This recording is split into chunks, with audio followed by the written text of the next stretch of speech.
Hello everybody, Joe Bagnones here, and welcome back for another episode of MUV Love Unlimited the day after episode 3. I think this is episode 5, maybe? I don't know, I can't remember. I'm real bad with numbers, I'm probably dyslexic, you don't judge me, or otherwise, you're ableist.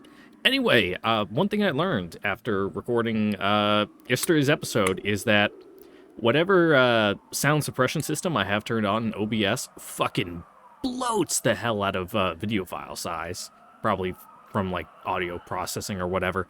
It ended up being like over 5 gigs for like just under 2 hours of video, which is a lot. Usually it's only like, I'd say like a ballpark a gig an hour. But with that turned on, ooh, basically doubles it. So youch. Gotta be careful of my how much storage I got on my PC.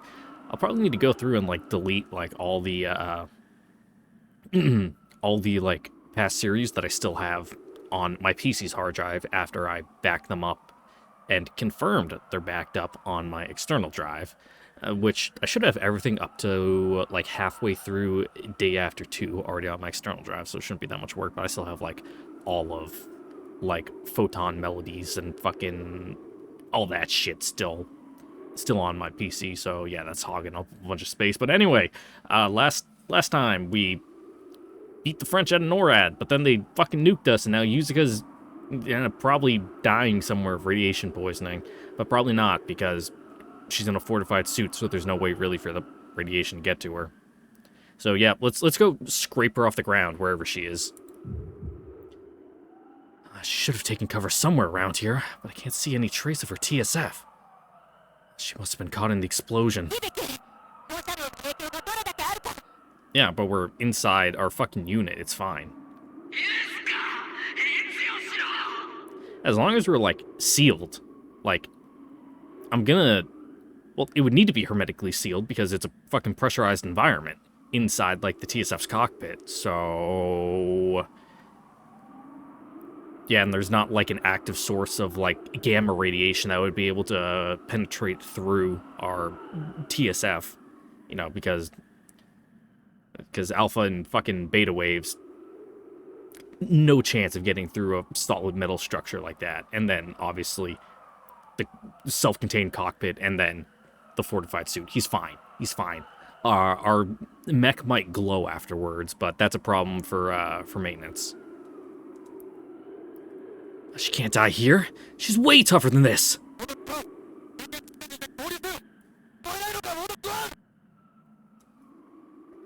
I can't get a read on her. The electromagnetic interference is still playing havoc with our instruments. What's with these piece of shit sensors? Completely useless when I need them the most, for fuck's sake.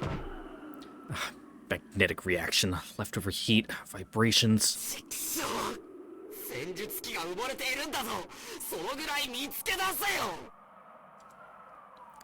Oh, right.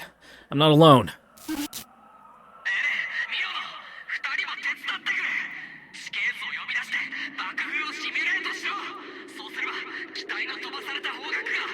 Your TSFs have fucking advanced onboard computers powerful enough to do that? Cool.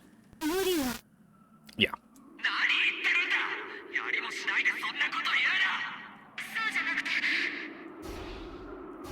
Where is she?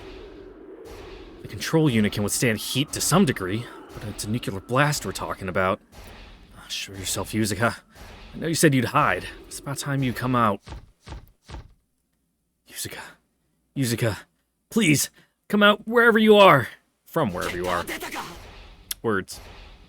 I also got a nice can of Boss coffee because I just ate like half an entire pizza by myself, so getting some of that food sluggishness, but not as bad as it was on like when I recorded episode 2, where I was just like dying inside my skeleton.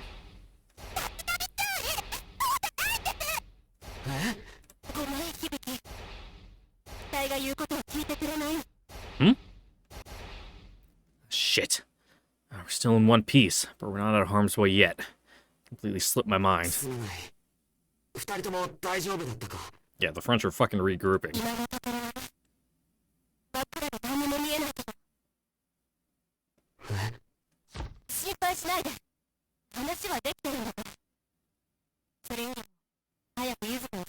Yeah, she got some other stuff to distract her right now. She's fine.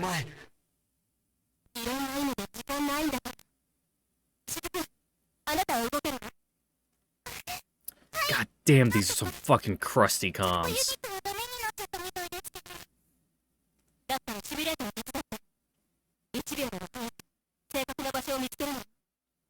It's like I'm talking to a C-130 when it's taxiing. If you don't know, it's fucking awful. Giant 4 propellers, just like, and the vibration of it on the ground. You cannot understand what the pilot is saying if you're trying to talk to him over the radio. You just have to, like, listen for key syllables and use context clues to find out what the fuck they're saying. It's awful. Little 4-fan trash can. Yuzuka, please be safe.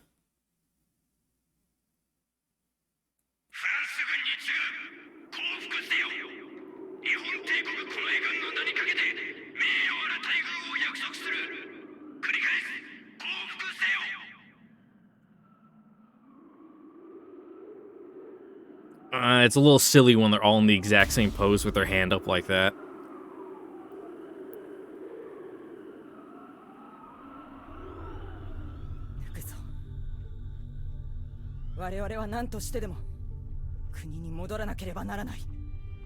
I'm gonna have a rough time with that.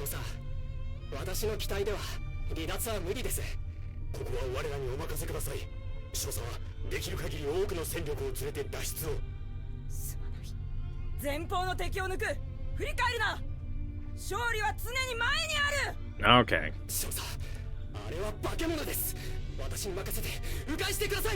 Nah, just let her die. It's fine.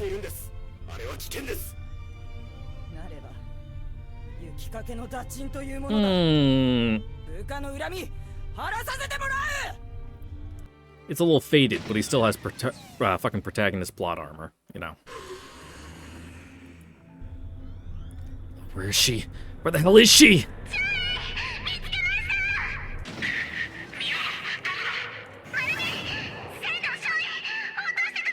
Okay, your unit's not terribly deformed. It's just buried.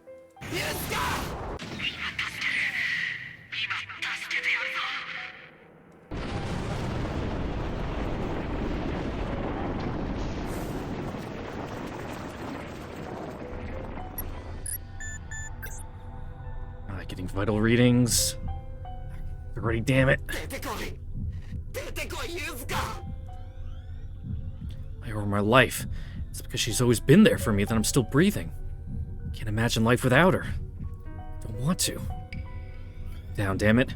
It's not that she's gone. It's just that this damn electromagnetic storm is messing with our instruments. Yuzuka would never die in a place like this. Yeah, she's on the title screen.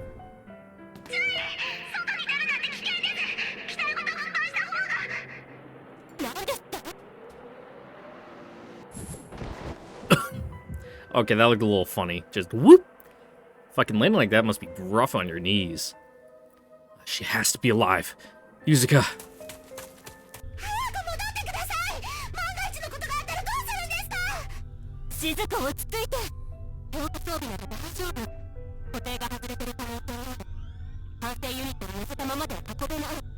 Oh yeah, get fucking bonked around all over the inside like a pinball. And up as a fine paste by the time you get to your location. Yuzuka. Yuzuka. Yuzuka, oi!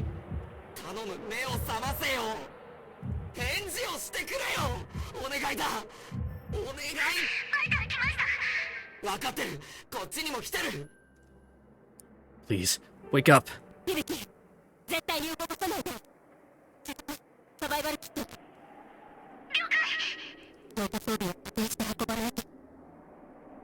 Yeah, don't want her, you know, move around. Oh, you know, she had that neck injury and now she's dead. Yuzuka.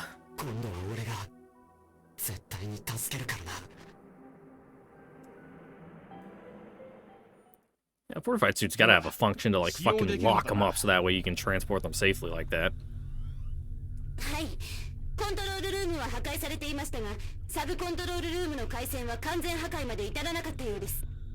了解した。連中が基地の構造を熟知していなかったことに救われたか。地下にこもった連中のあぶり出しはどうなっている？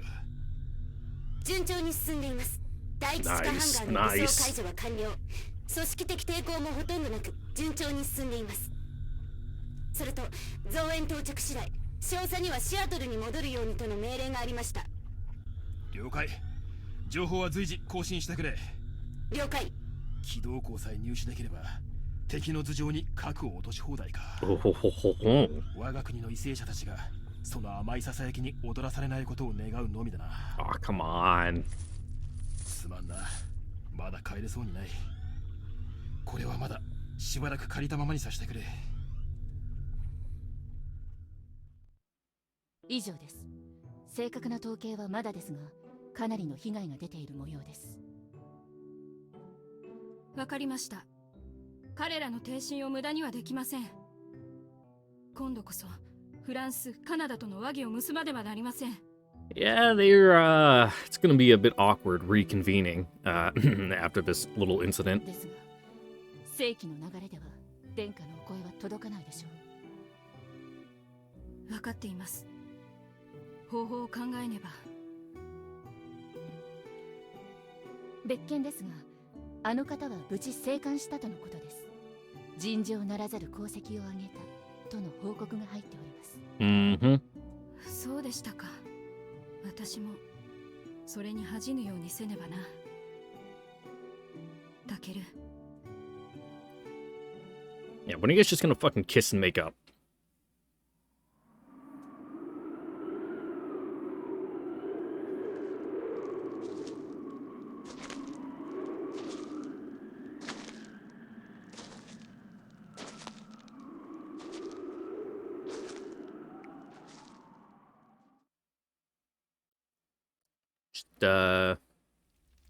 Just chilling, huh?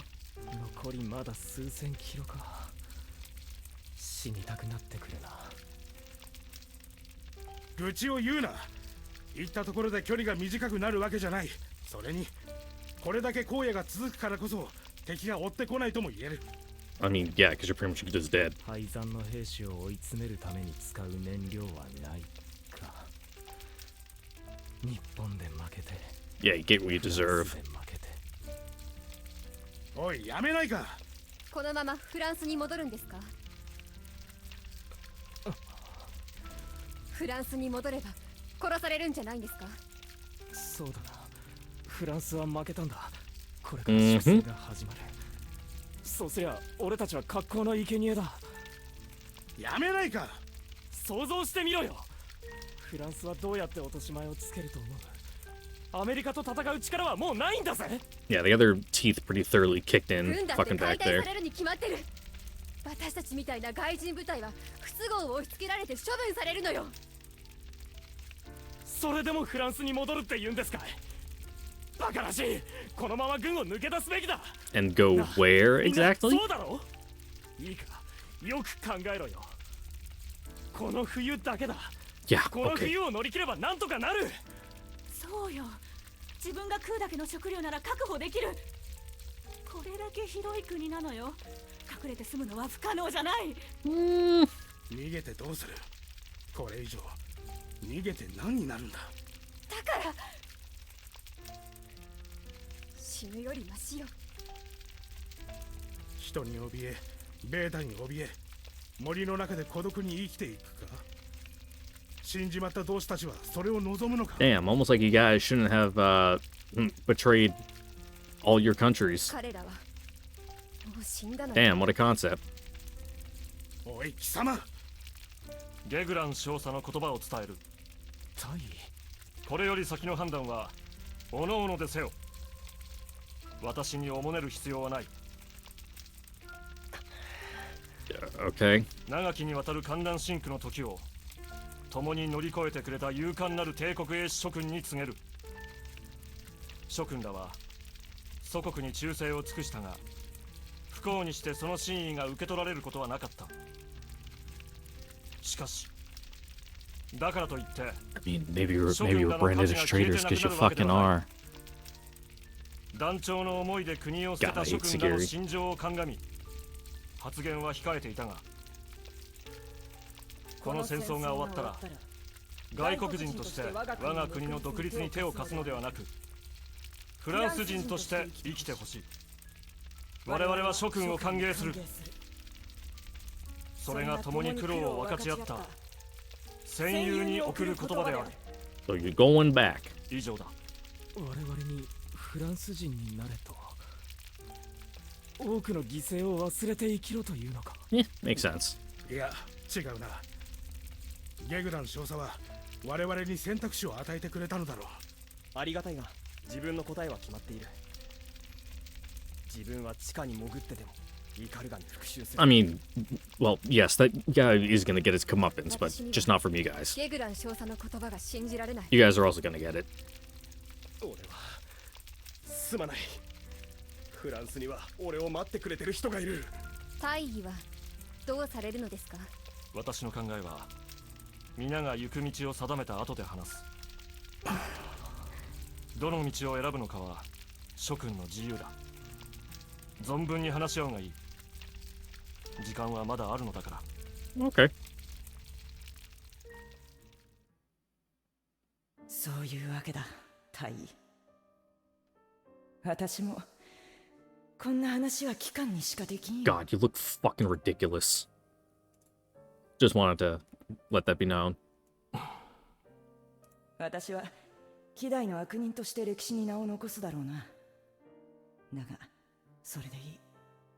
武力が残されている間は降伏などできない。だから誰かが果たさねばならない役割なのだ。 Oh, fucking woe is も you. う少し時間をかけることはできないでしょうか。 How noble of you. 無理だ。次の収穫までに少なく見積もっても国民の8割が餓死する計算だ。作戦がうまくいけばフランスの民は救われる。他国に大きな犠牲を払わせた上でだがな。失敗すれば我が国は降伏できる。一切の責任を私にかぶせて。他にやりようはなかったのですか。さてな。 I mean, yes, 我らが目的は死者を1割2 but 割 they're 減ら blind す to ことで being はなく、 rational, so. 全てを救うこと。正攻法で叶うものでないことは確かだが、政府に救うアホどもが馬鹿げた計画を実行に移しさえしなければ、あるいは道はあったかもしれん。とはいえ私は第六共和制樹立の主導者の一人だ。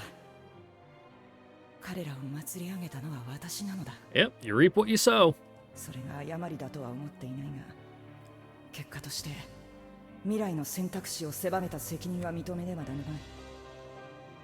それを正すにはこうする以外思いつかなかったのだよ。少佐はどちらを望んでいるのですか。どちらでも構わぬ。私にとって大切なことはフラ Uh-huh. ンス国民が救われることだ。領土が国を決めるのではない。人が国を決める。何としても国民を生かさねばならん。 Cool motive for what you did. Still murder, though. そのためならば Don't care. 私はこの手を汚すことも自らの血を流すことも厭わぬ。あなたがそういう方だから私はこの国のために働くことができた。敬意を表します。こたびの作戦全力で戦わせていただきます。ありがとう、大尉。では改めて伝えよう。 Also, her eyebrows are fucked. 機関らには選択権がある。 And also, her eyes seem really far apart, too. 一つはこの作戦が成功 And に they're 終わ small. った Does she have, 場合 like, fetal alcohol その syndrome? 継続的安定のためより一層の尽力を願いたい。 No, she also does have a smooth upper lip. I don't see any... I forget what that little bit is called, like, under your nose, where, like, you know, there's... You know, the part of your lip that isn't just flat. It has an official name, but, you know. I'm not a face scientist, so I don't know what's フランス called. 国民として迎え入れる準備があるということだ。承知しました。もう一つはこの作戦が失敗に終わった場合、どのような形であれ私は断罪される。極刑は免れない。一方で私の命令に従った者たちにはその席が及ばぬよう取り計らっている。Mm-hmm. Until fucking Japan gets their hands on him. 機関らも含まれる。しかしながらことはそう簡単にいくまい。機関らの地位は貶められ国賊として扱われるで Yep, あろう。 because that's what they are. すべて元より覚悟の上。ならばその上で選べ。それでもフランス国民として生きていくか、屈辱にまみれた道でも生きていれば得られるものもあろう。我がフランスのためにその道を歩むか、憂うべき征夷大将軍殿下のそばで歩むか。そのお言葉、しかと心に刻みました。How about he just kills himself out in the wilderness instead? That's cool. I like the third option.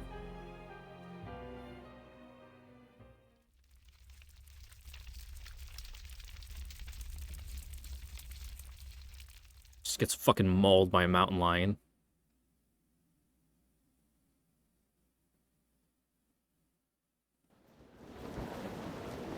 And we're back. Home sweet home.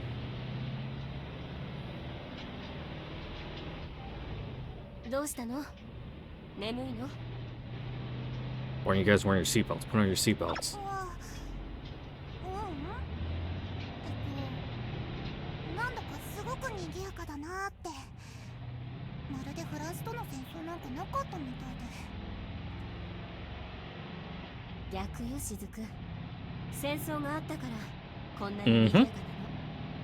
今度こそ戦争。 Everyone's got a new lease on life.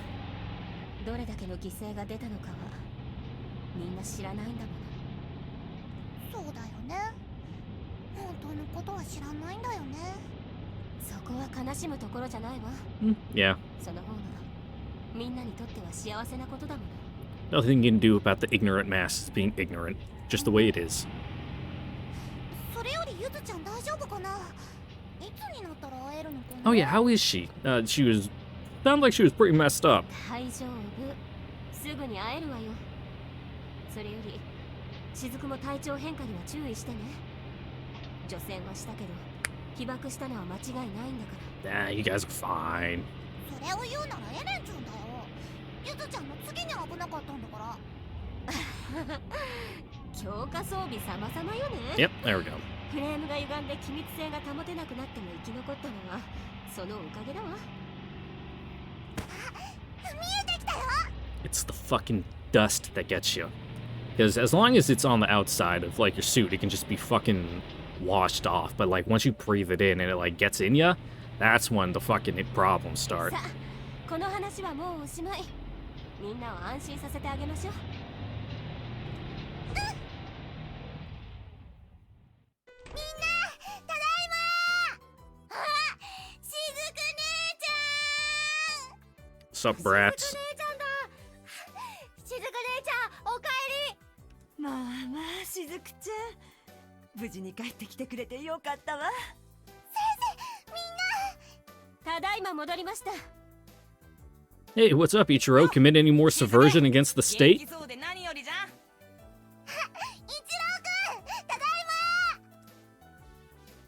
いま。 Not getting up to any domestic terrorism, are you? No? Good. 何よ、偉そうね。多めに見てあげて。何しろ一郎くん、今回はすごく頼りになったから。シアトルにミサイルが落ちてくるって街がパニックになった時、一郎くんはすごく冷静でみんなを落ち着けてくれたのよ。 Good job. へえ、やるじゃない。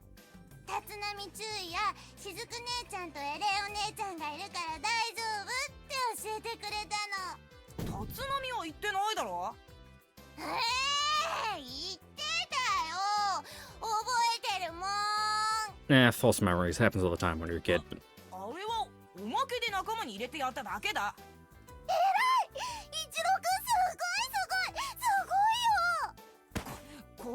配すんなよ。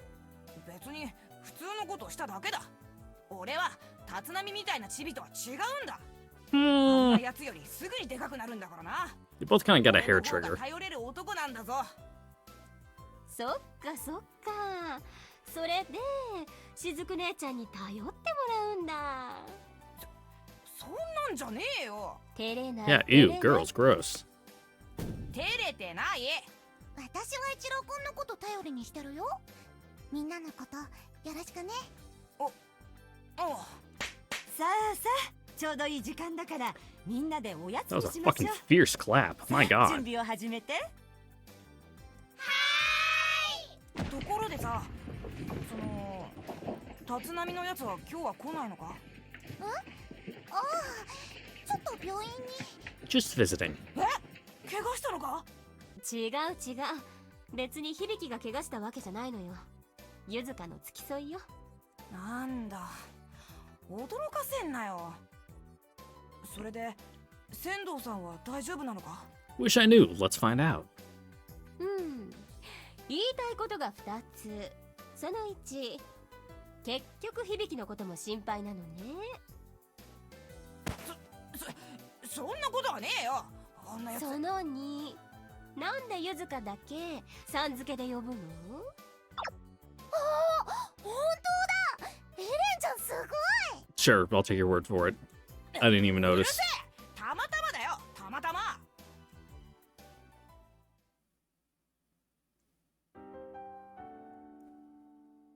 Hey, buddy. 詳細については報告書にしたためてあります。注意の獅子奮陣の働きについては別口で報告を受けている。感情に値する戦果を挙げたとな。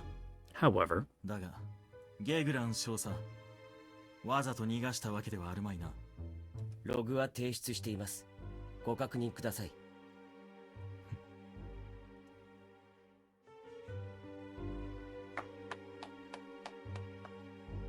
白金注意。は、こたびの戦場働き、賞賛に値する。まさに姫君を守護する英士にふさわしい働き yeah. だ。ありがとうございます。そのまま一介の英士として生きていくつもりか？ Yeah, you should be promoted quite a few times over by now. 私は一英士 Unless you've just been denying promotion in order to, stay as a service pilot 今の on the 私は line. それだけです。つまらん答えだな、注意。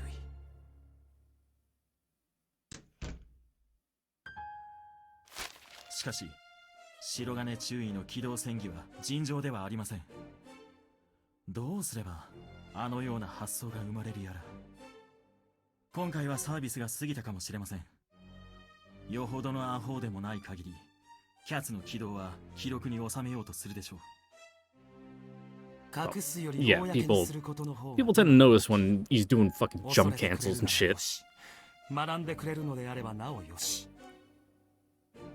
わかりました。ではそろそろタイミングは一任する。は。別件ですが藤原から報告がありました。例のレポート、未だに消息が不明のようです。強引にことを運ばないと間に合わなくなる可能性が。What document we're talking about here? わかりました。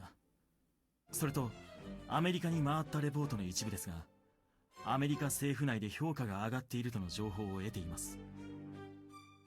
これだけ予測が的中していれば、その価値を認めざるを得ないはずです。それはつまり閣下の話に耳を傾けねばならないということ。噂の情報源は仙道専務です。なるほど。仙道が踊らされている可能性は？本人も同じことを指摘しておりました。判断は任せると。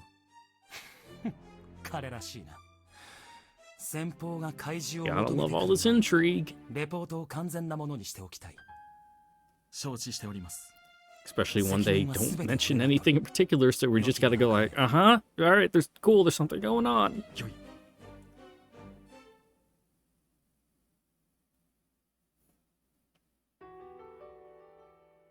Ooh, gotta love those fucking pillows with the medical paper around them. Ooh, toasty. Now, what degree burns we talking about here? Because, like, first to third, pretty big difference. 任務でしょうから無茶をするなとは言えませんが、もう少しひどかったら皮膚を削ぎ落として再生させないといけなかったんですよ。再生医療は昔に比べると進歩していますが、それでも火傷は厄介ですからね。気をつけてください。特に女性ですしね。わかりました。Cool, so like 80% of our pilots need to be more careful than normal. Got it. そ Love れで it. は注意。申し訳ないですが、今日は診察が多いのでね。これはい。ありがとうございました。あれ？立浪ちゃんか。I know that voice. Yo, what's up? 元気か？ Looking kind of rough, huh? 大神注意。もう動けるようになったんですか？動けるっつうか。これじゃ全然動けないけどな。Oh yeah, they did mention your back was fucked when they fucking brought you into the ICU. 反応に困るんですけど。Yeah, it's kind of hard to give response to something like that. 冗談はさておき、今日からだよ。さっき車椅子借りたとこ。今は麻酔打ってもらってるから。Oh yeah. 痛くねえんだ。しかし賑やかだな。この間の怪我人も退院してないってのに上乗せだもんな。Yeah, from the sounds of it, she's a little crispy. ええ、ちょっと火傷を負いまして、しばらく入院します。ってよく知ってますね。病室どこだよ？2階の南端で、まだ数日は面会できません。Yeah, okay. そっか。じゃあ後で顔出してみるか。で今さらっと妙なこと口走りやがったな。やけどだ。なんでだよ。A 氏からは一番遠い怪我じゃねえの？ Nuclear blasts have a tendency to do that to people. Foot in my mouth. No one but the people who took part in the operation know the French used nuclear weapons. そうか。核ミサイルが落ちたって話は本当だったんだな。Yeah, no way you're fucking keeping that under wraps. やっぱり隠しきれませんか。情報の伝達に関しちゃ100年ぐらい退化したと思ってたんですが。一部については事実。Yeah, someone's gonna spill the beans, even by accident. 逆手に取ったバカが嫌がったのさ。核ミサイルがシアトルに降ってくるってデマを流した野郎がいたんだと。フランス側の仕業だろうけどな。Yep. ここも一時は大変だったんだぜ。避難っつっても俺動けないじゃん。置いてけぼりにされてさ。No, I can believe it. その前に検査やっててさ、麻酔で寝てたわけ。目覚めたら誰もいないんだぜ。そりゃひどいですね。 You just be glad you weren't in the middle of surgery or 残 something. ってくれてた先生に思わず文句言っちまったよ。まあ言いたくもなります。なんで叩き起こさねえんだ。話題に乗り遅れちまっただろってな。ははははは。こういうのは最初が肝心なんだよ。なんつうの？乗るしかないじゃん。It just makes your story better when people ask, where were you when X happened? Like, oh yeah, I was fucking asleep in the hospital. それは。惜しいことしたぜ。軽いっすね。Ever the optimistic, this one. だってシアトルに書くなんてお前らがいる以上はありえないって思ったしさ。でもどっかには落ちたわけだ。Colorado. どこだ？コロラド州のシャイアンマウンテン空軍基地です。ノーラッドの本拠地で。Made the place a better place, believe it or not. 奪還する任務でした。ノーラッドを奪還？あそこはもう無酸素地帯じゃねえの？あんなところで戦闘しやがったのか。I'm pretty sure we could tell you the classified stuff too. That's fine. 教えてくれよ。何があったのか。なるほどね。Probably still got all your fucking それを国がやったっつんだか all ら。 your clearances. 世も末だな。Though, then again, need to know, they'd probably classify you as definitely not need to know considering you're fucking grounded, but... And as long as you don't tell anyone, no one's gonna know. Couldn't clear way for the special forces, couldn't break through our entry point, the Royal Guard had to bail us out, and I exposed my subordinates to needless danger.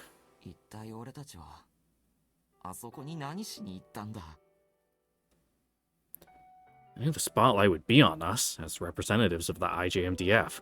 Swapping our elements around before a battle like this? Why did I even do that? Our reputation ain't gonna last forever. You know what they say, the bigger you are, the harder you fall.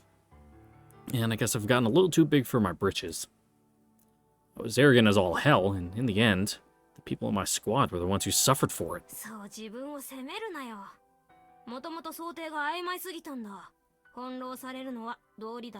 Yeah. その状況で少なくとも注意の隊は一人の損失も出さずに帰還した。立派なもんだよ。でも、俺はユズカのジャンプユニットが被弾したことを知ってたんですよ。知っていて無理をさせた。And no point playing what ifs. You know that's not how this works. じゃあお前はさ、その時に核がどこに落ちてどこまで避難する必要があるのか、全部分かってたっていうのか。それはでも俺はユズカの救出に夢中になるあまりエレンまで危険な状況にいたことにも気づけなかった。部下の状況確認は最優先事項だったのに。what can you do? まあそれについちゃ隊長としては確かにまずいわな。 And not very good at the whole multitasking thing, are you? 強化装備にメット着用とはいえ不安だよな。もちろんです。完全に隊長失格ですよ。でもよ、隊長としては失格でも男としては合格なんじゃねえの？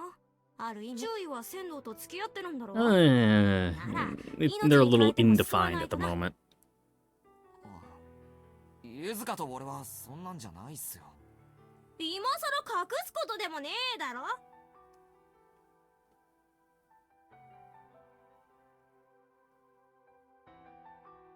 いや、だから。Where's Marimo in that picture of all the women in your life? うち女ばっかりなんですよ。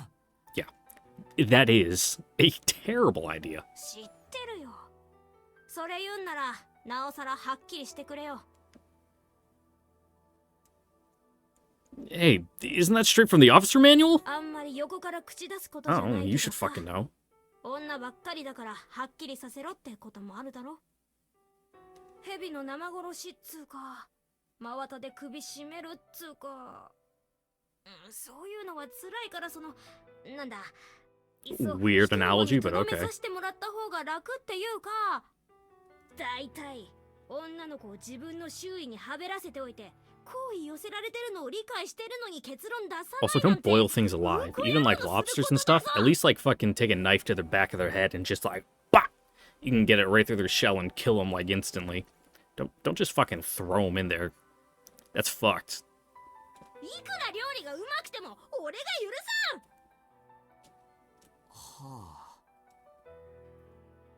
What does cooking have to do with anything?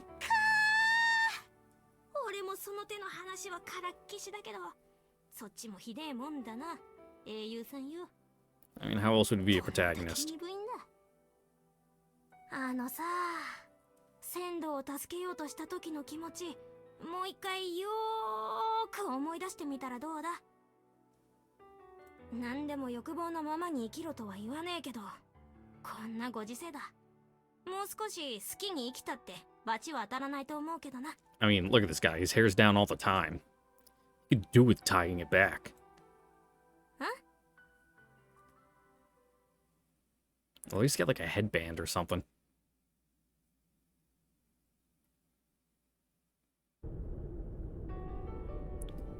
First the battle for the plan and the border skirmish with the Canadians. And before we're even back on our feet, we have to deal with the fallout from NORAD on top. Seems like all we're doing these days is licking our wounds. お疲れ様です。何してるんですか？別に知らぬいを眺めてたんだよ。作業進んでないみたいだなって。それ言っちゃいますか。Yeah, you can't really just go and work on them. 作業が始まったのは実質今朝です。Fucking open that thing's forms and put a big old red C in there for contaminated. そっか。おまけにパーツ供給が致命的なまでに間に合ってないんですよ。特に今回は廃棄しなきゃいけないパーツが多いですし。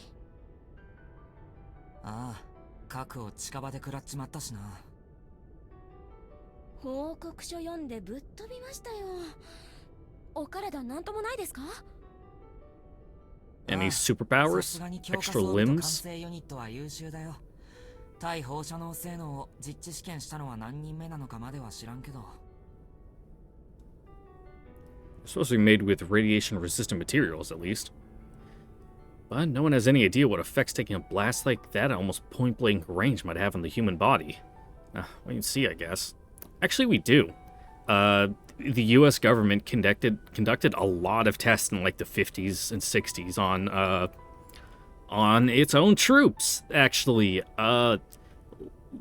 look it up. It's kind of fucked, and pretty much the government denies like any and all like responsibility for it, and paying with like service-related cancers and leukemia and stuff from exposing troops to amounts of radiation. They're like, nope, that's not service-related. 仙道少尉、早く退院できるといいですね。大丈夫だよ。爆心地からはかなり離れてたからな。さすがに無傷とはいかなかったけど。She'd been exposed to an even higher radiation dose. Her cellular tissue would have been wrecked, leading to total organ failure. 仙道少尉の機体、廃棄処分になりましたよ。パーツ取りもできませんでした。No surprise. エレン機はどうだ？ああ、あれもかなりやられてましたね。でも下半身はそんなにひどくもなかったので、パーツは取れます。Well, that's something at least. 爆風に巻き込まれて前のめりに突っ込んだんでしょう。フレームも歪んでて相当な衝撃だったと思いますけど、お怪我がなくてよかったです。Just ate shit. So that's what happened. Just face planted in her fucking mech. どうしましょう。どうした？注意だから言いますけど、全部の機体を修理することはできません。完璧に無理です。Yeah. そうか。You know, have to pick the ones that, you know, need the least amount of work and just fucking take all the parts from the, you know, ones that you can and get them up and running. なのに、差し当たっての共食い整備も禁止されてるんです。どうしろって言うんですかね。Oh, yeah, that's an issue. She hasn't heard about the Kawasaki's plans yet. Maybe I should break the news to her? 何か考えがあるんだろう。現状で仮にまた戦闘になった時は、アメリカ軍と近衛軍が出る話になってるしな。考えってまさかフランス側から機体を接収してくるとか？ No. 手段としては面白いけど、そんなことして意味あるのか？こっちじゃ運用できないだろう。整備も操縦も。ですよね。ただの思いつきでした。She wasn't completely off the mark, though. We'll be using some foreign TSFs, except it's gonna be Eagles, not Rafales. Wish I could spill the beans on that. ところで、エレンとミオのを見なかったか？いえ、今日は見ていませんけど。そうか。ユズカのところに一緒に行こうと思ったんだが。Yeah, it'll make things less awkward. あ、それならぜひ見つけてくださいよ。お見舞いに行くたびに仙道少尉が眠っていて話ができないって残念がってましたから。自主トレかな。最近はシミュレータールームもろくに使えませんしね。理由がこの絵軍じゃ文句も言えませんけど。Yeah. まあな。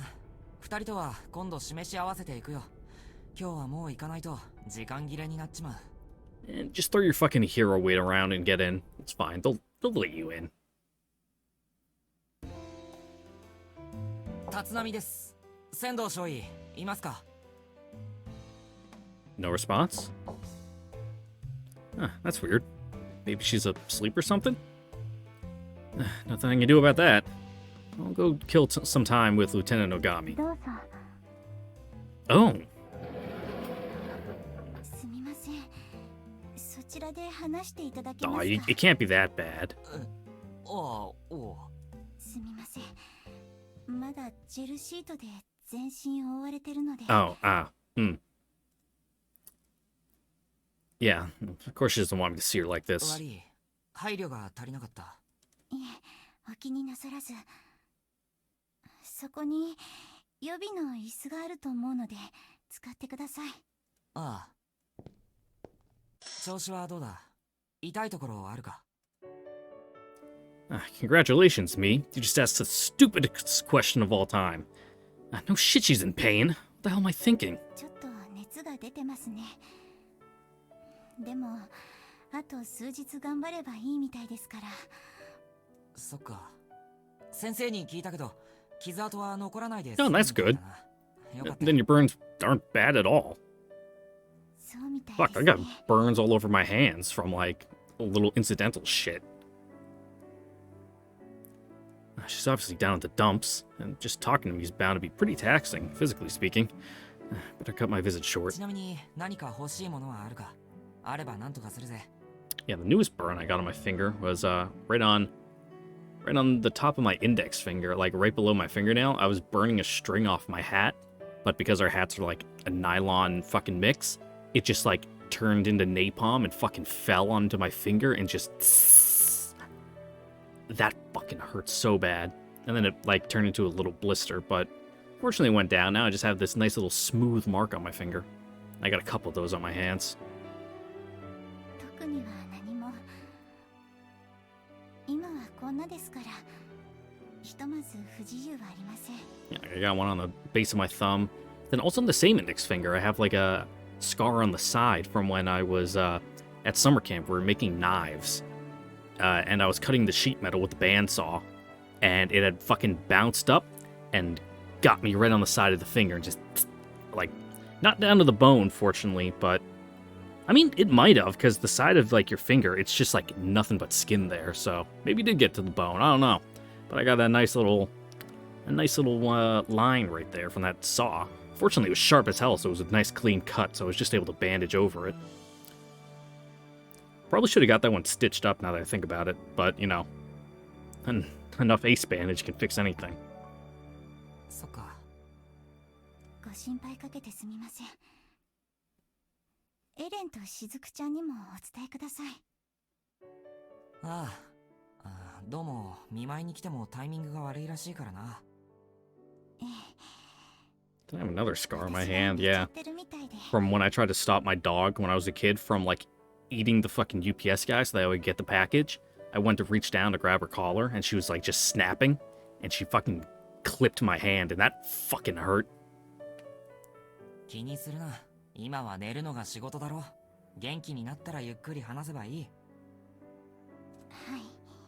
じゃあ、俺も今日のところは帰るかな。悪かったな。注意。すみませんが。少し時間をもらえませんか。ありがとうございます。 Sounds like a serious topic. 帰ってから言います。Is she gonna tell me now what she couldn't say back then? 実は。以前に大陸横断の記憶が戻ったと。Is she gonna clarify some misunderstandings? おっしゃってましたよね。Or some misrememberings? Wait, what? I was sure it was gonna be about something else. 完全じゃないけど、大体のところは思い出した。そのことを後悔していませんか？ああ、してない。私は治療に反対しましたけど、それを振り切って処置したこと、良かったと思いますか？ Yes. 思ってる。どんなに苦しくても逃げちゃダメだ。The past would have haunted me forever. I had to face my sins head on. But did you? それがどうした？違います。 What? 注意の記憶には大きな間違いがあるんです。 Yeah, you probably just remembered bits and pieces and your brain fucking auto-completed the rest. The wrong how? What is she talking about? 催眠暗示は決して万能ではありません。 Mm-hmm. 記憶が抜け落ちたり、時には Pretty sure I talked about this at some point. Fucking last time it was brought up in like day after 2. それは知ってる。だけど、俺がそうだっていうのか。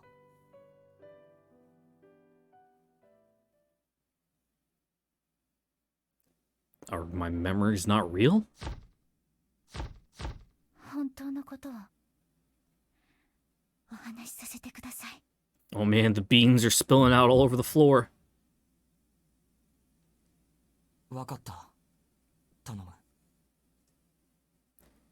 My memories can't be wrong, can they? No, they totally can't. It happens all the time. I mean, they make an awful lot of sense. Asagi went mad, and I took care of her. We made a promise. The two of us would return to Japan together, and I'm the one who broke it. 解放の後、私たちの船の機関部が損傷し、アメリカ軍に救助されました。ああ、覚えてるよ。Yeah.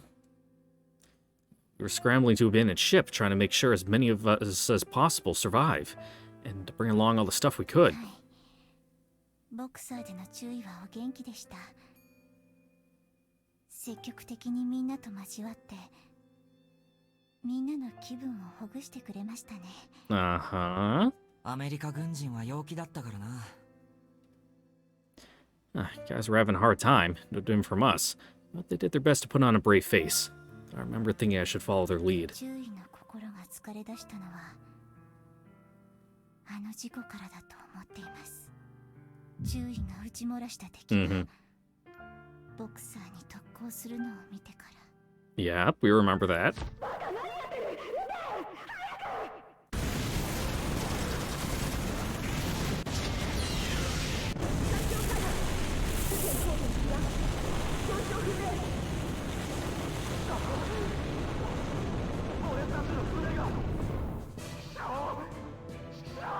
Yep, and then they had to head inland.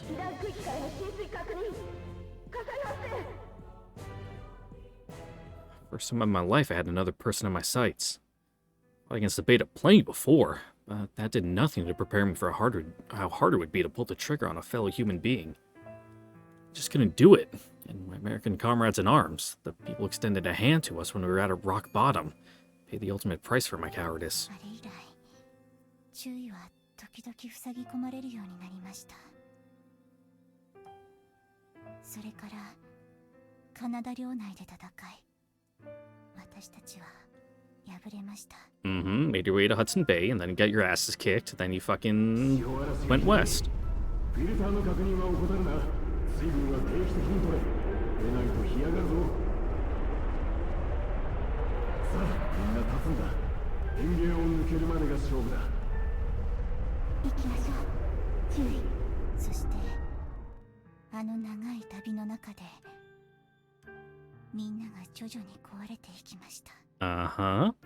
Still tracks. 狂ってやがる。これも人間の業だ。狂ってるんだよ。あんたも、私も、こいつらも、ちくしょう。俺も生き延びるための現実だ。Uh-huh.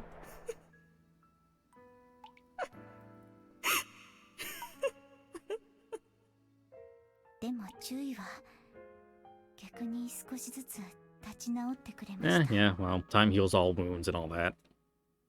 よく覚えているんです。他の人がボロボロに消耗していく中で、注意だけが。Well, that's the nice thing about being at rock bottom. There's only one place to go, and that's up. 私にはそれが不思議。 Except that's not true. You can also just fucking scrape against the rocks at the bottom until you're reduced to fucking dust. 自分より他人の痛みの方が心に刺さる人なんだって。 Is that how she sees me? 私はいつも自分のことだけで手一杯で。だから。 That doesn't sound like the Yuzuka I know at all. She's been on top of everything since day one. それからしばらくして。 I mean, that's just what you think. みんなを支えてくれた隊長がした。そんなのって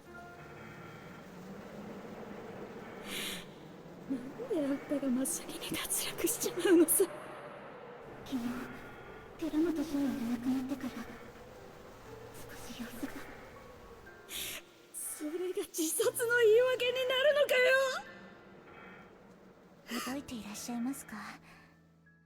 あれから注意はMm-hmm. 隊長の代わりを務めてくれました。仲間が次々と脱落していく中でみんなを励まし、浅木少尉を支えて、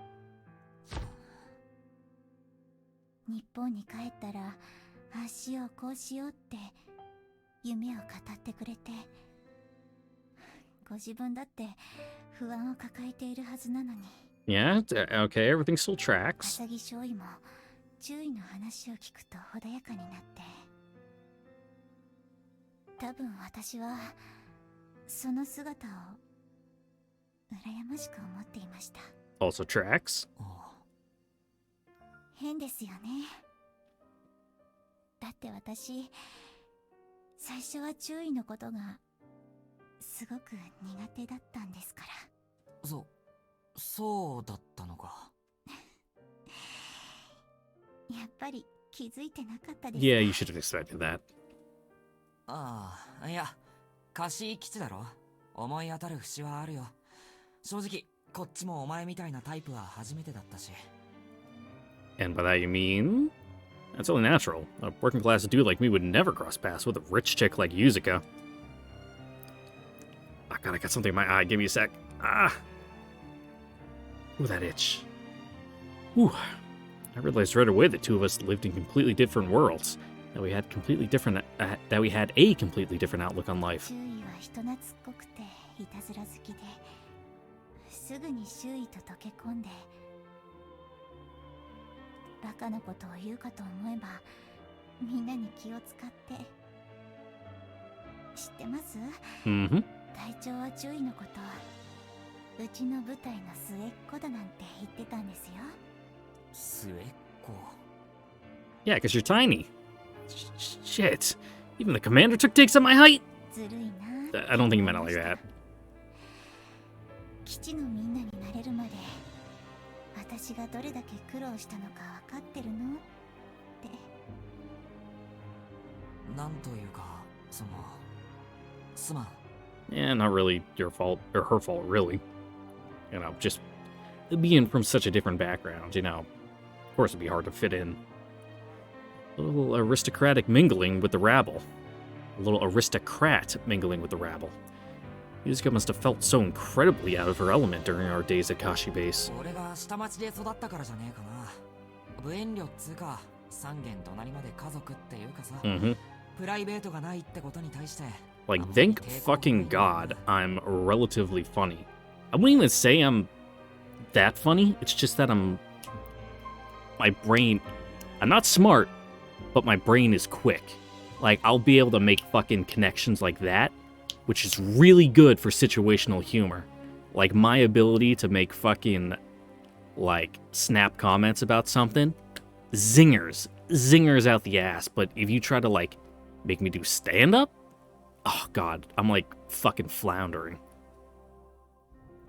Improv, that's where I thrive. The commander wasn't happy about me stepping over everyone's boundaries like it was no big deal. But it wasn't all bad. Yuzuka wasn't exactly fond of me by her own account. Words. Yuzuka wasn't exactly fond of me by her own account, but seems she considered my rudeness a quality of sorts.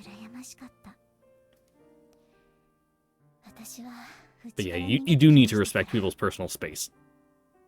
And, like, not, like, obviously physically, but, like, their emotional space, too. Figures that's what happened. She'd had a strained relationship with her family going all the way back.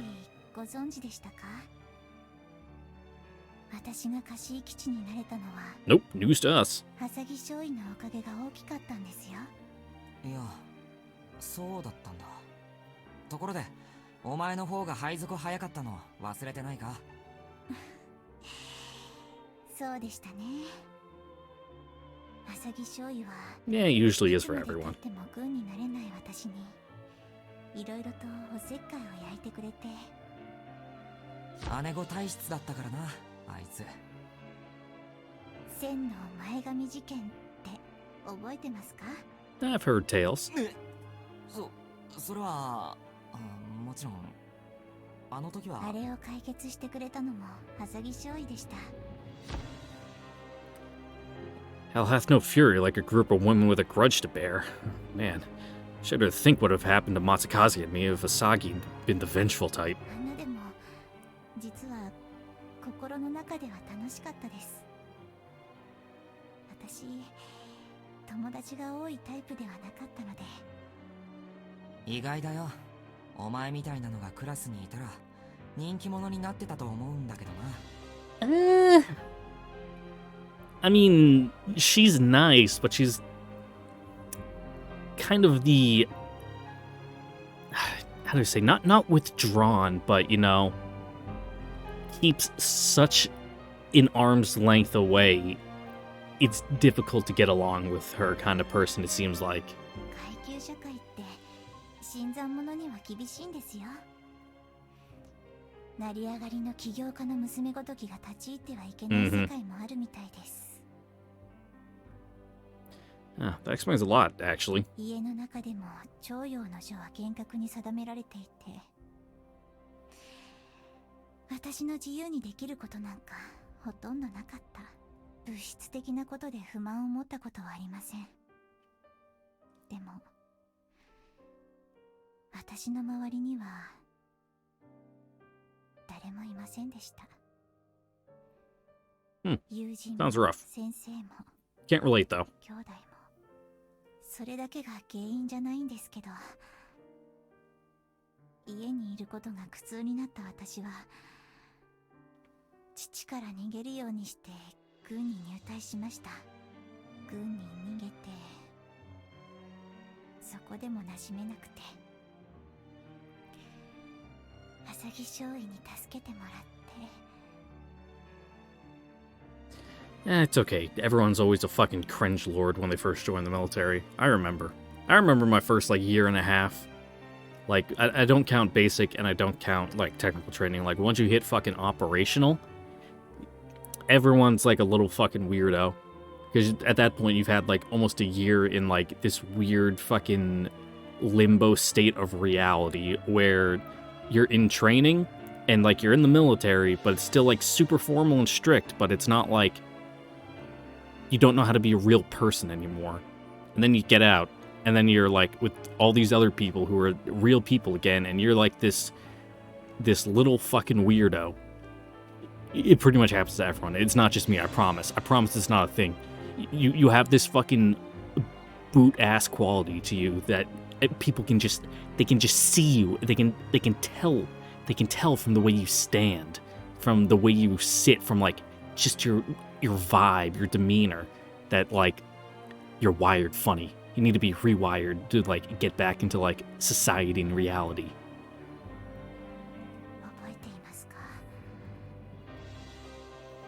Don't worry, everyone goes through that.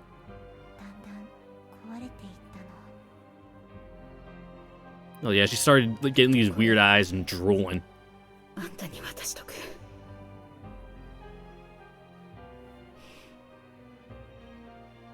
私が眠ったら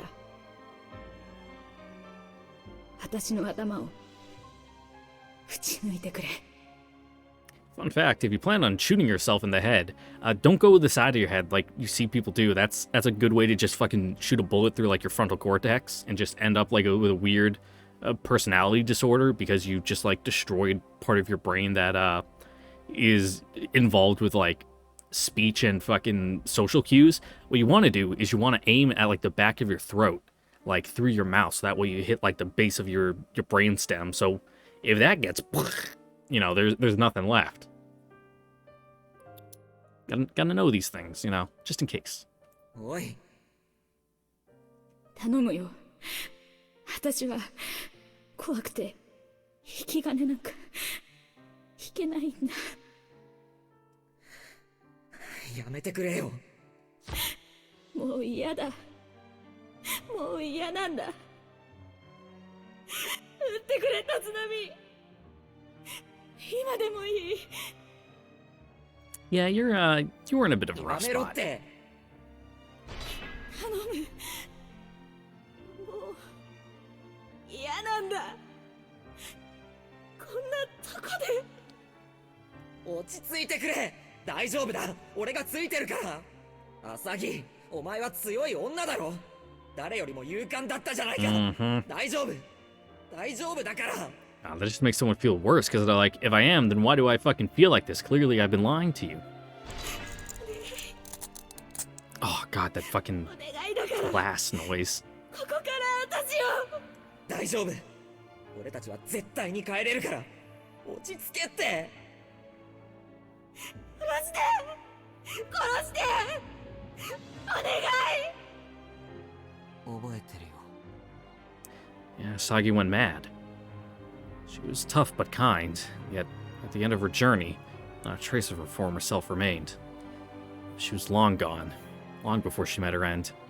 And somewhere deep inside me, I knew all along. では、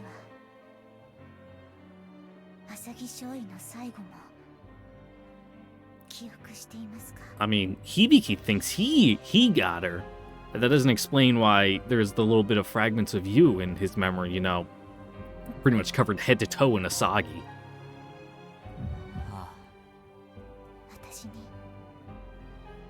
Like, you get some spray, but not that much.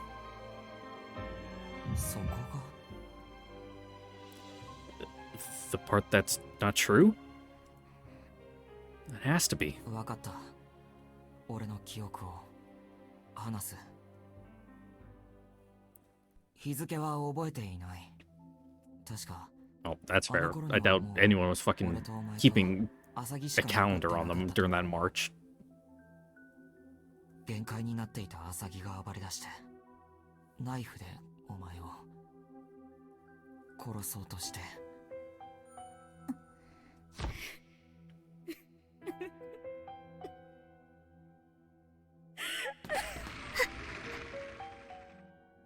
死ねー！やめろ！だから、俺はお前を守ろうとして、あいつを。浅木少尉をどうしたんですか？銃で撃った。撃った後どうなりましたか？ That's where it's all fragmented. 浅木少尉を銃で撃った後、少尉はどうなったのか。どうって命中して、それで。動くな！殺そうとしやがったな！ I mean, you told him to. あれ？ What the hell was that? 俺はアサギに命中させていない。そうです。確かに注意は打ちました。でも、 Because you were scared. それは計画 Because you were a little bitch. そうだ。あいつは死んでない。But Asagi's dead. That's a fact. So who killed her? 注意。 Well, Asagi didn't do it. You didn't do it. And there were only 3 of you there. いや、でも、そうだ。そうだよ。その後、あいつは俺に馬乗りになってナイフを振り下ろしたんだ。その時に俺はさらに数発撃った。Uh-huh. I feel like you're just fabricating anything at this point. 本当に撃ちましたか？その記憶があるんですか？ No. 立浪注意。ありがとうございます。なんだよ。そこまで私のことを信じてくれて、かばってくれて、心を痛めてくれて、本当に感謝してい That was a ま long す。 pause. You can't blame me for that one. At least it was ellipses, so she could still continue her dialogue.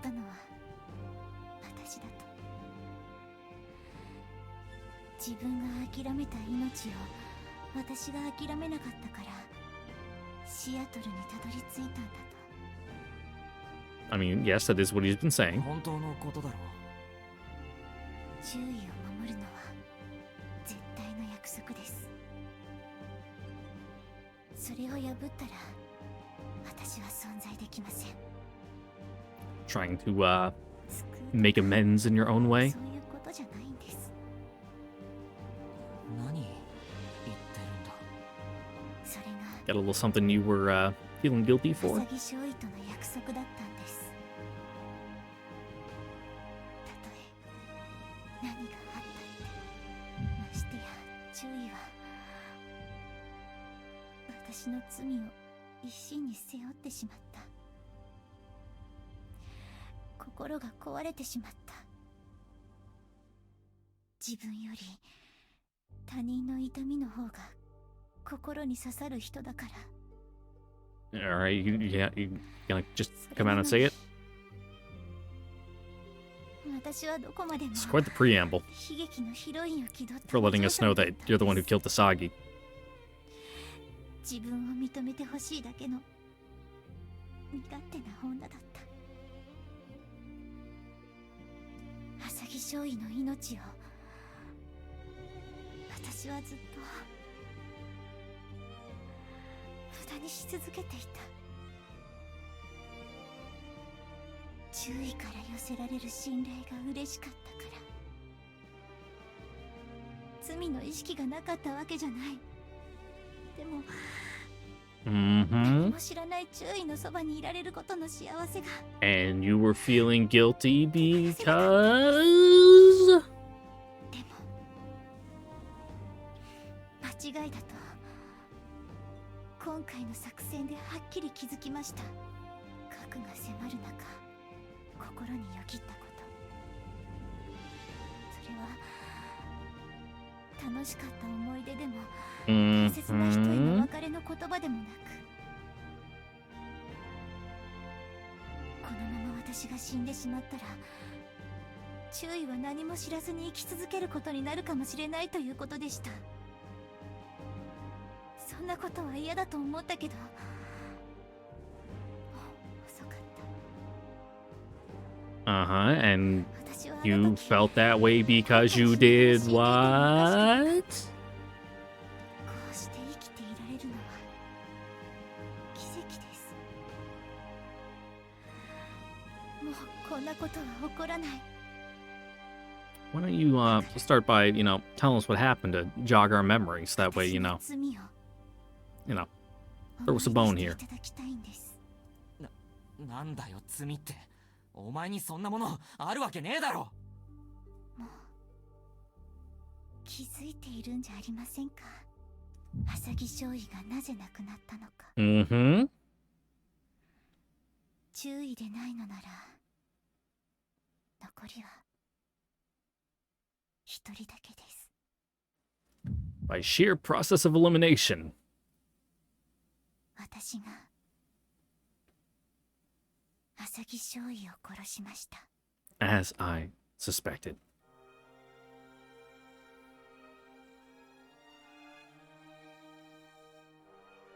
精神のタガが外れてしまった人に普通の人間が力で抵抗することなんてできるわけがありません。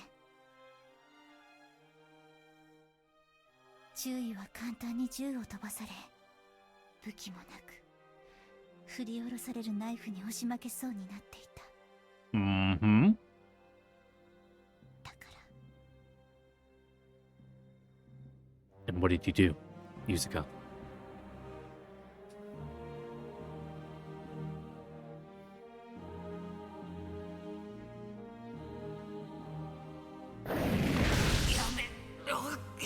朝日。や I mean, there's worse ways to die than this. I'm just saying. もうやだ。こんな世界。お前も本当は苦しいんだろ。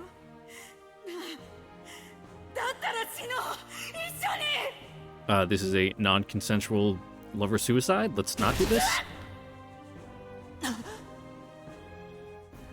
Hey. Oh, you fucking. Oh, you fucking bopped her with the flat end.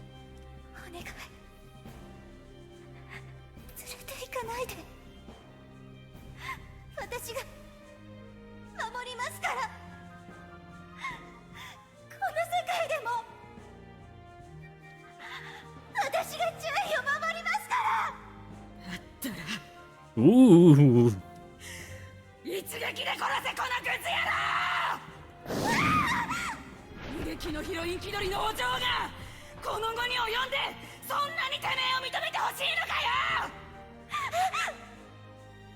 Swing, bada bada bada, swing! 嘘じゃねえっつうなら本気で取りに来な！やられる前に！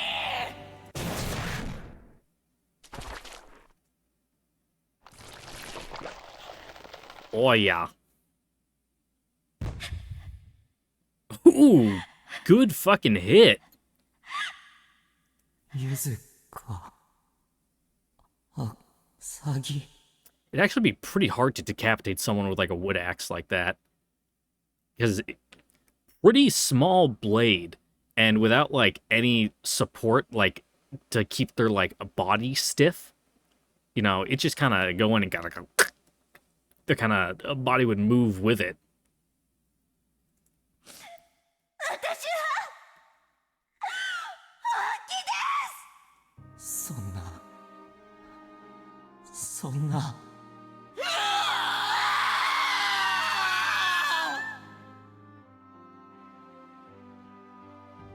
Oh, that wasn't as bad as I thought it'd be.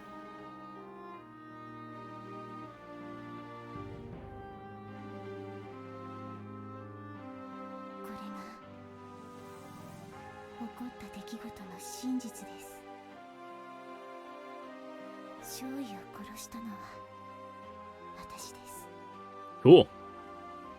少尉はあんな状態でも私の心を的確に見抜いていました。本当に注意を守る覚悟があったのなら一撃で殺すべきだったのに私はそうしなかった。殺すのは仕方のないことだと注意に認めてほしかったから。朝日少尉は私を厳しく戒めました。本気ならやられる前にやれと自らの首を Metaphorically speaking. その首を跳ねた瞬間から私は注意を絶対に守り通すという大きな責を負ったんです。 Damn, that's kind of deep. So that's why Yuzuka's so obsessed with my well-being. それを認めて許してもらおうなんていう気持ちは少しもなかったつもりでした。罪は私一人でかぶればいい。だから注意は嫌な記憶を失ったままでいいんだと思ってた。だけど記憶がないばかりに注意は私に感謝して、私はそれを受け入れていたんですよ。Okay. 人はそれを認めてもらいたかったって言うんですよ。そんなの何を言ったってそうだろう。私は父に認めてほしくてずっと反発してきました。As most teenage girls do. 姉や兄の予備ではなく私という人間を認めてほしかった。 Well, joke's on all of them. You're the only one left. 私がそれを求めるのは私という人間の本性なんです。いかに甘えだったかをこの間の作戦で思い知りました。死の間際のことだけじゃない。注意のエレメントを外され独り立ちしろと言われたこともその一つです。ゆずこ、もしも思い出していただけなくても Me? I believe you. これは全て事実です。そうか。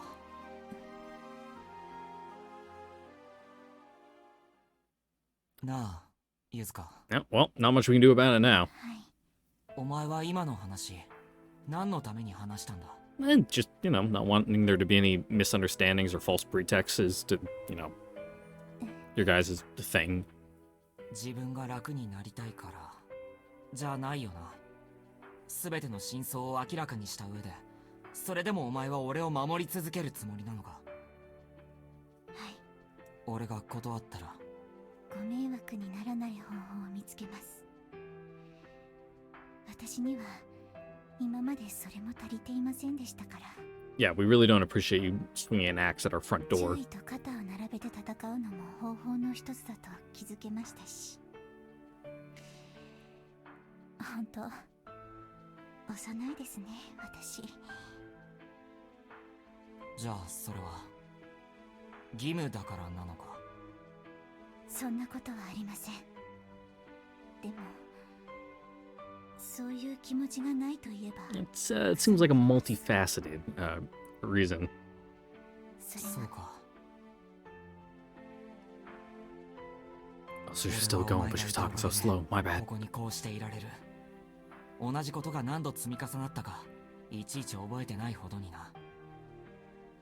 だから俺はこれからもお前に感謝し続けるし、それを言うし、同じことを望むよ。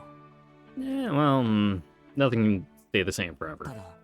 A little change is good every now and 断って again. くれてもいいけど、その気があるんなら、できれば義務感じゃない方がいい。注意。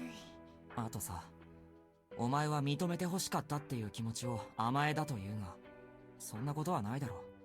それどころか、人って普通、そのために頑張って生きてるんじゃないのか。Yeah, everyone needs a, you know, carrot and stick approach. You know, you gotta give them the carrot every now and again. 俺には、お前が自分で自分の心を縛ってるようにしか思えない。注意。最後にもう一つだけ。ああ、いいぜ。でもその前に見ていただきたいものが。Gonna pull back the curtain and see the monster you've become. なんだ？それは私の部屋にしまってあります。私の更衣室のロッカーの私物はエレンが預かっているはずなので。Okay. 部屋の鍵は彼女から受け取ってください。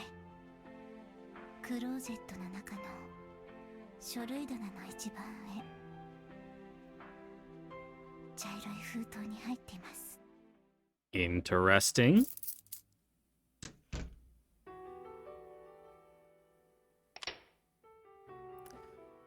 This room is as bleak as ever. Yuzuka has very few belongings in the first place, but this room's just depressing. She should have brought some stuff to liven up the place. Well, she's been busting ass to hold up her promise to Asagi, all while living with the guilt. I wouldn't be in the mood to start decorating either. But it sure helps to put some things in perspective, like the way she was acting when we went around downtown on her day off.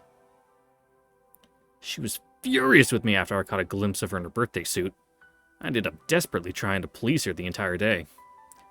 Lingering fear for my life aside, turns out to be a pretty fun outing for me. But I guess that wasn't the case for her. Who knows what Asaki would have made of all this. Right now, it's almost like she put a curse on Yuzuka. I know we all have our crosses to bear, but I can't imagine that's what Asagi wanted for her. And I would've, there was an apostrophe there. I got very confused. I would have never fallen in love with a woman like that. Well then. That envelope should be somewhere in here. With my luck, I'd end up in a stereotypical rom-com moment any other time. Ooh, words. Words. You know, opening her underwear drawer by mistake and grabbing a handful of her panties, that sort of stuff. The topmost drawer. And a brown envelope. This should be it. It's sealed very carefully. Is it really okay for me to open it? This has got to be something she don't want other people to see. Yuzuka always errs on the side of caution. This feels like overkill. Worn out notebook. It's pretty thick. Could this be the diary she kept while we were walking across the continent?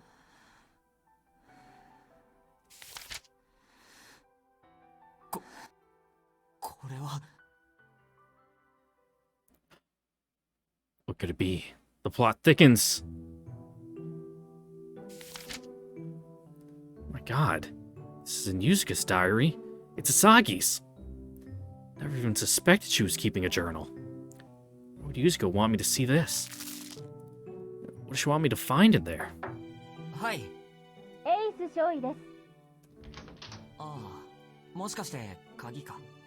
そうですよ。ゆずかの部屋の鍵だからって。悪かったよ。ほら。Yeah, we're done with it. 確かに。あら？それは何？大陸横断中に死んだ仲間が書いたメモっていうか、手紙っていうか、遺書っていうか。Ooh, that's that's one way to put it. 詮索はしないけどね。Nope, it is not. 助かる。それよりも、ゆずかの様子はどうだったの？Not the best, but not the worst. 顔は見れなかったけど、元気ではあったよ。お前とミオノによろしくってさ。あらそう。ねえ、響。あ？どうした？ゆずかのパパは見舞いに来るかしら。Who knows? 正直、可能性は低いと思う。そうよね。Nothing's impossible, but yeah. 娘が核食らった上にやけどだぜ。来るつもりがあるなら最初から来てるさ。ますます確執が深まるわね。でもそれは仕方がないってこの間話したろ。求めるものが違うんだから。ええ、分かってる。それじゃ私戻るわ。ああ、エレン。何かしら？もしも時間があるんならもう少し話をしないか。このところ忙しくてまともに話してなかったしさ。あら、大歓迎よ。Not like that.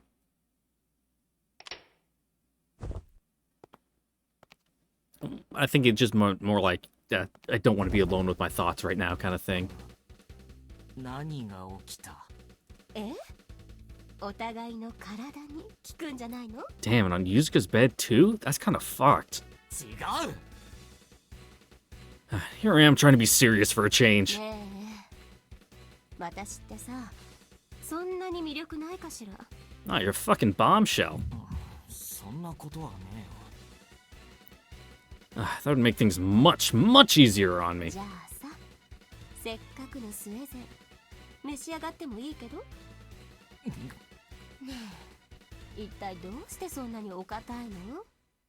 前に言わなかったっけ？私も見てもらえればそれでいいわよ。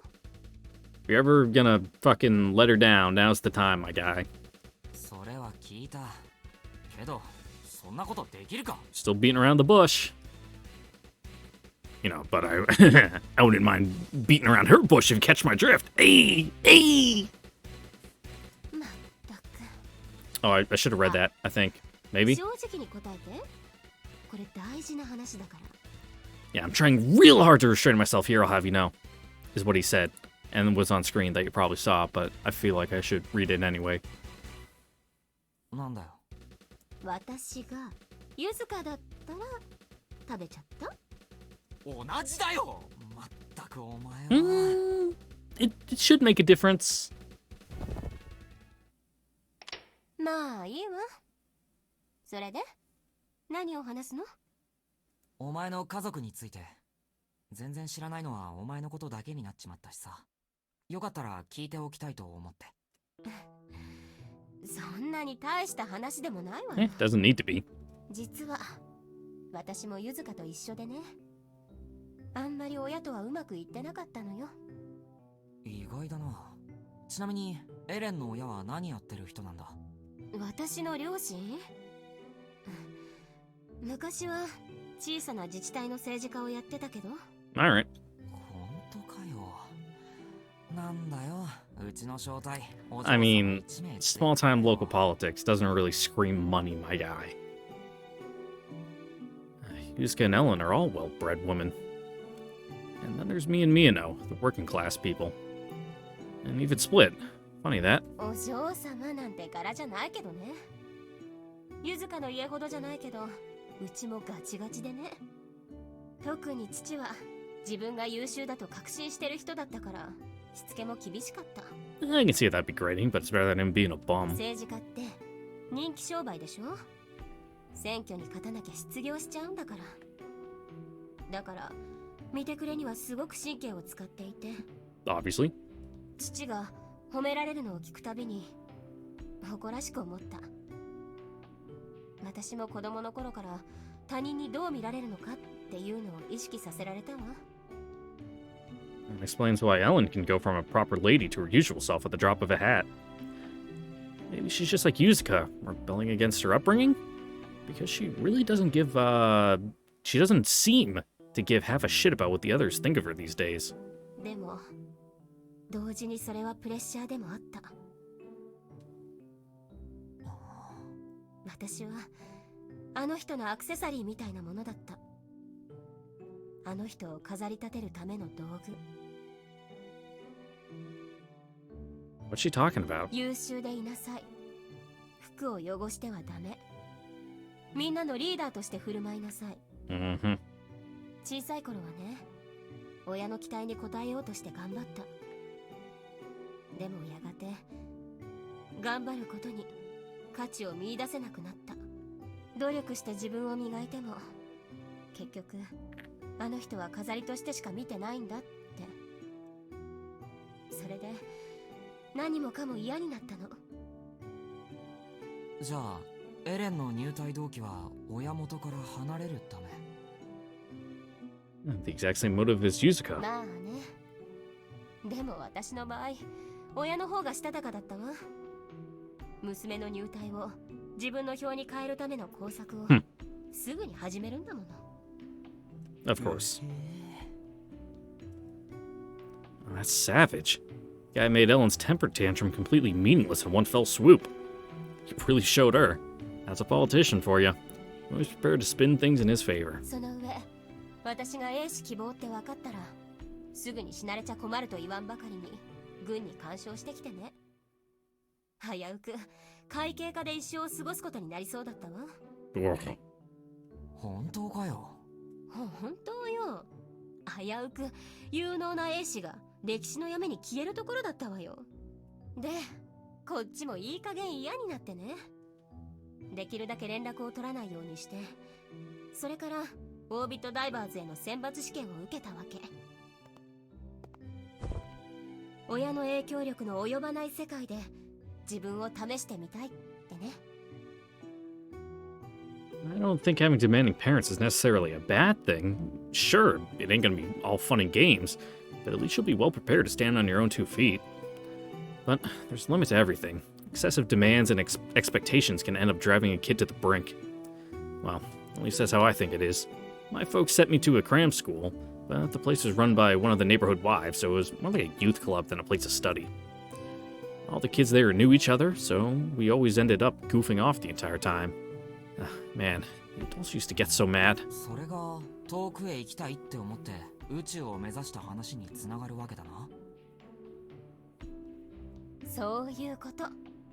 よく覚えてたわね。Mm-hmm. Run as far as you can into orbit. 任せろや。最終的にはさらにそれ Gotta get that. What is it? 30 kilometers? Is that where generally, quote unquote, bump my mic, space begins? I think. Because depending on what you define as outer space, the definition varies. But I want to say 30 kilometers sticks out in my mind. 30 kilometers. above Earth. Is that gonna tell me space? Stratosphere, oh, it's 31 miles. Okay, gotcha. It's like 50 kilometers. Cool. I was thinking miles. Got my units of measurement mixed up. My bad. もう少し違う接し方をしてくれればうまく家族することもできたと思うんだけど、そのまま和解しないまま。Just gotta be talking about the Great Ocean collapse. 確かにそれは未練が残るかもしれないな。でもさ、エレンの気持ちは理解できるけど、仕方がないって側面もあるんじゃないの？どういう意味？いや、うちの晩飯が常に余り物の魚だったのと同じでさ、親だって完璧じゃないし。Nothing but fish. That explains why you have such nice hair, all those fucking oils. 分かってやれっていうの？乱暴に言えばそう聞こえるかもしれない。あのさ、前に俺が親父に殴られた話したよな。Not really. ママの料理にケチつけた時 Oh の yeah, that 話？ fucking karate chop. そう、それ。いやさ、実際に俺が親だったとしても、自分の子供にああ言われれば殴っちまうかもしれないなって思うんだよ。食わせてやってるのに生意気だってこと？バカみたい。そんなの。You know, a little smack upside the head every now and again doesn't hurt. You know, obviously I'm against beating your kids, but you know, sometimes a kid just needs a good fucking, you know, whack on the side of the head. いや、違うって。それくらいだったらビンタくらいで済むだろう。親父が俺に脳天空竹割り食らわせたのには2つ理由があると思うんだ。Show off how tough his hand is, because fucking karate chopping someone's skull's gotta fucking hurt. Just like those bones on the side of your hand are like some of the fucking most fragile in your body. 目利きと仕入れ感が悪いと批判されたと親父が思い込んだこと。この2つが重なって頭が沸騰しちまったと思うんだよな。だからさ、そうやって考えれば親なんて可愛いじゃないか。第一、俺の親だぜ。完璧なわけないじゃん。別に完璧でいてほしかったわけじゃない。そう、それだよ。俺はエレンの親を知らないから合ってるかどうかわかんないけどさ。仮に俺がお前の親だったとするじゃん。I'm not into this kind of role play. 響が親って絶望的ね。うるせえ、黙って聞きやがれ。夫ならいいけど。はは。続けます。娘が国のために軍人を志したって知ったら、俺だったら Oh yeah, no way in hell. 仕事に打ち込もうとすると思うぜ。とにかく地盤を固めて発言力の強化に勤しむだろうな。そのためには娘のエピソードも活用させてもらうかもしれん。娘の気持ちを知ってても知らなくてもさ。Thinking about it, Ellen's rebellious phase may have been a cry for attention from her father all along. Huh? Let me reread that sentence. Thinking about it, Ellen's rebellious phase may have been a cry for attention from her father all along. Okay. Attention from her father to get attention for her. Weirdly worded sentence that could also be interpreted as her rebellious phase, cry of attention, deriving from her father, making it his cry of attention. That's the way my brain interpreted the first time, and I'm like, that can't be right. Okay, gotcha. Except that it didn't work as intended, since people are often blind to what's right in front of them, and Ellen's dad was no exception. さっきの会計課の話だってさ、ずるいといえばずるい話なんだろうけど、心情的には理解できる。娘だけには特別措置って政治家としてはバレたらまずい感じするしな。No shit, it would look like Ellen's father was pulling strings for her. That's one sure way to lose votes. 私は私の努力の結果を褒めてもらいたかっただけだったのに。そこに気づけない欠陥があったんだよ。Hope you can forgive him for that. きっと褒められたらそれはそれでなんだって拍子抜けするんだろうとは思ってたんだけどね。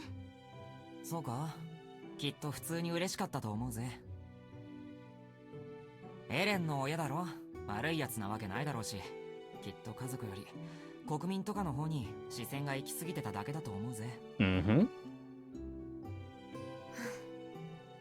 ゆずかのパパと同じか。Nope.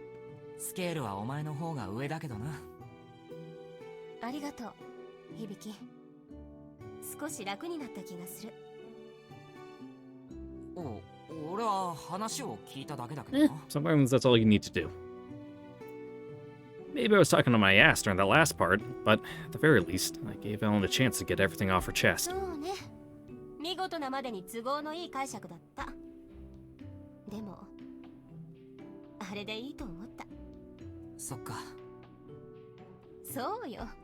あのさ、今度は私から話しておきたいことがあるんだけど。Shoot. いいかしら。なんだ。実は私、カナダ人じゃなくてフランス人なの。Okay. は？ Ellen's French? 実は私、カナダ人じゃなくてフランス人なの。はい。Did I hear that right just now? 冗談だろ。って言ったらどうする？焦らせるなよ。どうしたんだよいきなり。この間の戦闘、フランス側に日本人がいたわよね。小牧大尉が呼びかけてた。That little crisis of conscience right there. ああ、サギリ大尉のことだな。その時響は同じ境遇の人がどれだけいるか分かってるのかってそう言ったでしょ。だからちょっと響の感覚を確かめてみたかったの。部下が敵国の人間だったらどうするかってね。だからってお前、この時期にフランス人はねえだろ。Talk about a shock. まあ、どこの国のやつでも仲間には違いない。Racism bad. 国籍で人間を判断することはしないつもりだぞ。日本人だって嫌なやつもいるし、外国人だって仲良くなれるやつはいて当然だろ。I was gonna say that as a joke, but look at him actually learning the incredible life lesson that racism bad. Wow, what a concept. How high-minded of Japanese media to come to the cosmic conclusion that racism bad. It's hard to get along when you have several conflicting loyalties, but at the end of the day, people are fundamentally the same everywhere. Then again, the one time I actually experienced being around foreigners 24/7 was back during the European dispatch, so it might be dangerous to generalize solely based on my limited experience. But at least it's easy for me to understand where Ellen's coming from. そう。ありがとう。ところでさ、ゆずか、どうするつもりなの？しばらく休ませるつもりだが。違う。男と女として？は？響。I mean, yeah, you still need to work out your guys' relationship. It's weird. 別にちゃんととかそういうことは。真面目に答えて。悩んじゃうんだ。いや、It's complicated, alright? はっきり言って、響は私との方が相性いいと思うのよね。I mean, yeah, probably. 何のことだよ。わけわかんねえって。Here I thought you wanted to have a serious conversation. Well, shame on me. Except she is. 大丈夫よ。ゆずかのことは分かってる。でも、普通に勝負かけたら、私が勝つと思うのよね。It's in a game. でもそうするとね、その後で、ゆずかが引っ張りそうじゃない？ Yeah, I treasure my life. Thank you very much. 私も頭をかち割られたくないからね。それに、響もゆずかもガード甘そうだから、いつでもさらえそうだし、最終的に私のものになればいいんだし。何言ってんだよ。それ以前に、お前の低層概念っていうか、倫理観はどうなんだよ。Yeah, you don't need ethics to live. 倫理観なんて歴史や国情によって全然変わるものでしょ。フランスは事実婚が主流だし、イスラムやインドなんかも西洋とはまるで違うルールで動いてるじゃない。知ってる？サウジアラビアなんかは4人まで最大 OK なのよ。Yep. それは Oh, except Saudi Arabia is not a thing anymore. Sounds like a good idea to me. You need to start making more babies ASAP. No, wait, that's wrong. そりゃ一部の金持ちだけじゃなかったっけ。とにかく私は Or be from fucking Utah. 私が好きで頼れる人間がいてくれればいいの。相手に多くのものを求めすぎて関係が破綻するのはもう嫌だからね。Mm-hmm. Too much of a good thing and all that. Oh, this is hard. Ellen would rather stand on her own 2 feet. It's gotta be why she's having a hard time relying on others. Or more like there's some reason she's scared of it. そう。それにね。やっぱ言うのやめた。いや、なんかね、ここでぐじぐじ私の考え方を解説するのって振られるのが嫌で予防線張ってるみたいな気がするんだよね。Yeah, he's got a bad habit doing that. 具体的に言うとさ、ここで一晩過ごすとするじゃない？ Hypothetically. そしたらいいところまでは持ってこれると思うけど、肝心なところで響きがダメになると思うのよね。Mm-hmm. Because he's a coward. Sounds about right. だから今はそのタイミングじゃない。それが私の判断。She's trying to dress up this whole thing as a joke, isn't she? とにかくチャンスだって思ったら私のものにするから。後で後悔しないように自分の心には嘘をつかない方がいいわよ。わかりました。Like hell I do. よし。じゃあ今日は解散。いや、それは俺のセリフだろう。今主導権を握ってるのは私。As she rolled higher on initiative.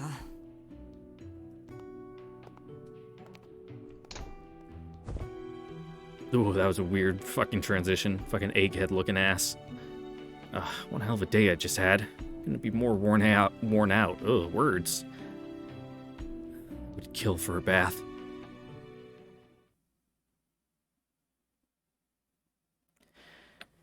And with that, that is where we are gonna end it here for today. So, once again, I'd like to thank you all for watching, and don't forget to like, comment, subscribe, ring the notification bell. I'll see you all next time for the next episode of MUV Love Unlimited, the day after episode 3. I think it's episode 6 next time, maybe? I don't know. Just look at the title for the next episode, and you'll know which episode it is, or this episode, and just add 1, because that's basic arithmetic. Anyway, hope to see you guys all there later. Bye. Mwah.